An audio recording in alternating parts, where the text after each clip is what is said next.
আমার হাজবেন্ড যখন মারা যায় তখনও বলছে যে তোর আমার জানটা দিয়ে আমার সন্তান আমি ছাড়া কেউ নাই, কারণ আমার সন্তান দুটো আমি মারা গেলে কেউ চালাইবো না, ঠিক আছে।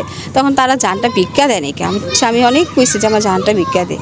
তো আমার একটা রোজ আমার স্বামীর যে এত কষ্ট দিয়ে তিলে তিলে মারছে, ওনারও যেন এরকম তিলে তিলে কষ্ট পায়, ওনাদেরও বিচার হয়, যেন এরকম শাস্তি পায়, যেন নেক্সটে আর কেউ যেন এরকম ক্ষতি না করতে পারে, আমার মতন বিধবা আমার সন্তানের মতো এতিম কেউ যেন না হয়, এরকম শাস্তি ওকে চাই আমি। আমার হাজবেন্ড ব্যবসা করতো মিটফুটে, তো ওনার কাছ থেকে ওনারা 2 লাখ মাসে চাইছে, চাঁদা চাইছে, বা নাহলে শেয়ার চাইছে, বলছে যে শেয়ার দিতে হইব, আর নাহলে মাসে মাসে 2 লাখ টাকা করে দিতে হইব। তখন এগুলো মানে নেই, এগুলো না অনেকজন ধরে ঝামেলা চলতেছিল যে এগুলোর ওনারা দেওয়ার জন্য।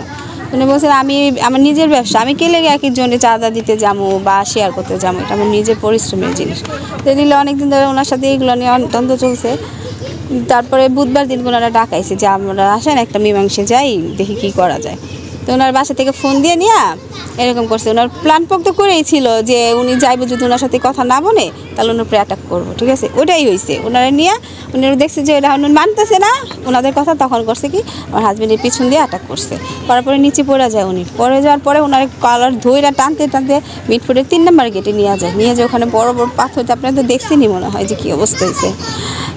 মানুষই যে কীভাবে এরকম করছে, আমি মানে বলতে হয় না, আমার মুগ্ধ ভাষায় আসতেছে না যে কীরকম করছে, আমি যে কী বলবো আমারও এখন লাগতেছে না।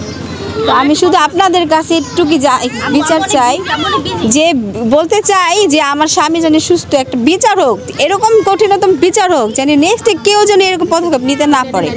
100 বার ভাবে যে একটা মানুষে কষ্ট দিলে, একটা ফ্যামিলি, একটা সন্তানের বাবা হারা, একটা স্বামী নারীর স্বামী ছাড়া কতটা যে কষ্ট হয় তারা যেন বুঝতে পারে, ঠিক আছে। আমি সবার কাছে একটা অনুরোধ করি যে আমার হাজবেন্ডের যেন সঠিক বিচারটা হয়, আমার সন্তানের ভালোর জন্য, সামনে ভবিষ্যতের জন্য যেন কিছু একটু করেন, আপনারা একটু মাথায় রাখবেন।